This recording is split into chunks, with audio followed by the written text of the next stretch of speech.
Okay, so now we're going to talk about the four primary functions of Congress. The four primary functions of Congress. Okay, the first and most important function of Congress is lawmaking. By that I simply mean writing bills. That's what they go ahead and do. They're the ones who write the laws. Sometimes the president will write the laws or will write a law, but the president can't even write a law and then say, here, Congress, vote on it. If the president writes a bill, he has to give it to a member of Congress and they have to bring it to the Congress. He can't even do it himself. But most of the time what happens is Congress writes the bills. The president might say, here, I have an idea, here's a suggestion, and hand them a bill, but then Congress is going to work on it. So their primary function is to write bills. Now I'm making a distinction between bills and laws. A bill is a piece of legislation, some proposed law, that when it passes the House and it passes the Senate, then it goes to the president's desk, and if the president signs it, it becomes a law. So it doesn't become a law until the president signs it or until Congress does something called overriding a presidential veto. We'll talk about that later. So a bill is a bill. A bill is, that's a great sentence, huh? A bill is a bill. You can quote me. A bill is a piece of legislation, some law that hasn't been, not law. A piece of legislation that is a proposed law that hasn't become law yet.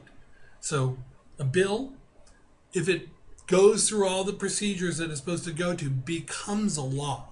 But when it's being debated in the Congress, it's still a bill. So they write bills. That's what they do. They write bills that are just legislation to try and address something, trying to come up with to deal with some sort of problem. Now, for any bill to become a law, it has to pass both the House and the Senate.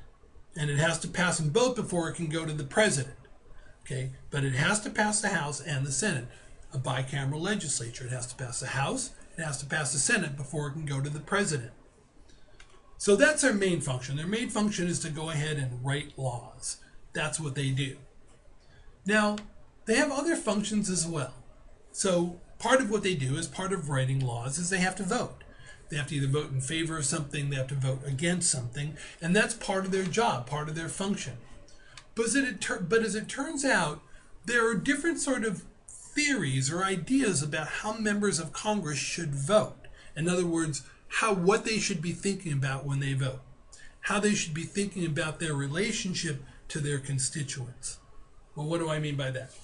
Well, there's two different ways of thinking about how a member of Congress should vote. Should they vote like a delegate, or should they vote like a trustee? So I can't tell you which way they should vote, but let me tell you what each of those are, and then maybe you can come up with what you think as to how you want your member of Congress to vote, like a delegate or a trustee. So first, when members of Congress are voting like delegates, right? What that basically means is that a member of Congress, his vote or her vote is going to reflect the majority of the opinions of his or her constituents. Now, what do I mean first? For those of you who don't know what a constituent is, like I said, Buck McKeon represents the Santa Clarita Valley. Everybody who lives inside of the Santa Clarita Valley is a constituent of Buck McKeon. Now, I live outside the Santa Clarita Valley. I live in the northwest San Fernando Valley. Buck McKeon is not my representative. And so I'm not his constituent because I don't live in his area. But if you live in the Santa Clarita Valley, you are his constituent. So a constituent is somebody who lives in the area that a member of Congress represents, right? So that they live there. And when I'm driving here, like when I come here to work and I'm sitting here, I'm recording in my office, I'm still not a constituent, right? I'm not a constituent because I don't live here. I can't. When election time comes around, I can't vote for Buck McKeon. I can't vote against Buck McKeon because this is not my district. I'm not his constituent. Well, when somebody's voting like a delegate, basically what they're trying to do is they're trying to figure out what their constituents want. And whatever the majority wants, they say, I'm going to vote for that. So if there's a bill coming up that has to do with immigration, if the majority of the constituents want a member of Congress to vote yes, then if a member of Congress is acting like a delegate, he's going to vote yes. If the majority of constituents want him to vote no, he's going to say, okay, I'm going to vote no. That's when you're voting like a delegate, where your vote reflects the majority opinion of your constituents. And that's one way to vote, and probably seems like a sensible way. Find out what the people you represent, how they want you to vote, and vote accordingly. But there's another way to actually approach this whole thing of how to vote. Some members of Congress sometimes vote like what's called a trustee, like a trustee. And the basic idea behind a trustee is that when members of Congress are voting, their votes aren't based on what the majority of their constituents have said they wanted. Their votes reflect their best judgment, the best judgment of the member of Congress. The best judgment of the member of Congress, okay? That they're going to use their best judgment. So they're going to listen to the arguments in favor or against a bill. They're going to see if they think it's a good idea or a bad idea. They know their constituents. They know what their constituents like and don't like. They know what kind of businesses their constituents run. They know basically the political views of their constituents in general. And so what they do is they go ahead and use their best judgment. And sometimes constituents may say, look, I'm really against that. And the member of Congress might say, you know what?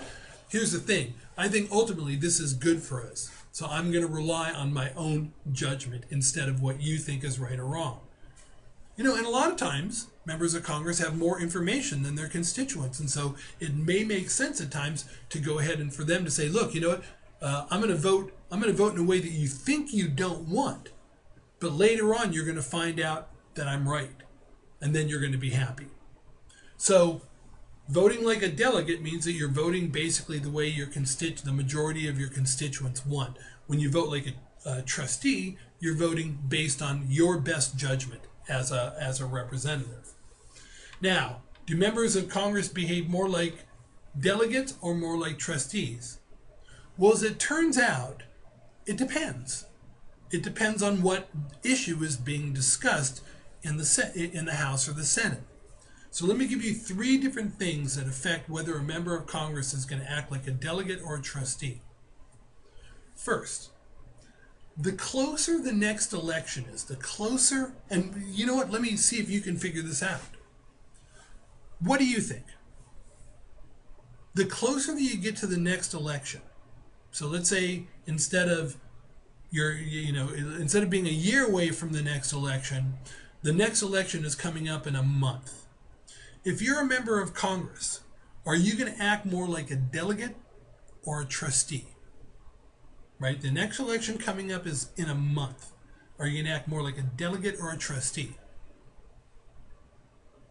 Well, hopefully you said that you're going to act more like a delegate, because you are. You don't want to go ahead and say, well, look, I'm using my best judgment right before an election where you're pissing people off. Right? So as you get closer to the election, you're more inclined to say, you know what, I'm just going to vote the way the majority wants, for right now at least. And then if I get reelected, maybe I'll do it differently. Now, one of the things that this tells us, and it's kind of interesting to note, the difference between the House and the Senate. Because members of the House are up for re-election every 2 years, the next election is almost always pretty close in the House. But the Senate gets elected every 6 years, right? And as a result, there's long distances between, like, somebody gets elected and then they know that the next election could be 5 years away. So as it works out, members of the House are far more likely to vote like delegates, and members of the Senate are far more likely to vote like trustees. But once again, even with a senator, the closer he or she gets to the next election, the more likely he or she is to vote like a delegate. The next factor. The more important an issue is to constituents, the member of Congress is going to act more like a what? A delegate or a trustee? If the issue is something that's really important to their constituents, are they going to act like a delegate or a trustee? Well, hopefully you said delegate, because they will act more like delegates. If it's something that's really means a lot to their constituents, they're going to be very reluctant to go up against them. They're going to be very reluctant to say, well, you know what, I thought differently, and so I voted differently. Be like, oh man, you don't want to piss them off. And if it's something that's very important to the constituents right before an election, you really got to watch out, because what you'll find is that you'll be out of work if you do that. So the more important an issue is to their constituents, the more likely they are to vote like a delegate. Lastly, third thing that affects whether members of Congress vote like delegates or trustees. The more complex an issue is to the constituents, the more difficult, hard to understand an issue is, the members of Congress are going to act more like what? A delegate or a trustee. If the issue is a really complicated, difficult one, if they're trying to figure out how they're going to regulate credit default swaps, or how much banks need to go ahead and keep in terms of capital reserve in order to make sure that that they can handle the next economic crisis. That's really complicated stuff. So when the issue is really complex to their constituents, are they going to act more like delegates or trustees?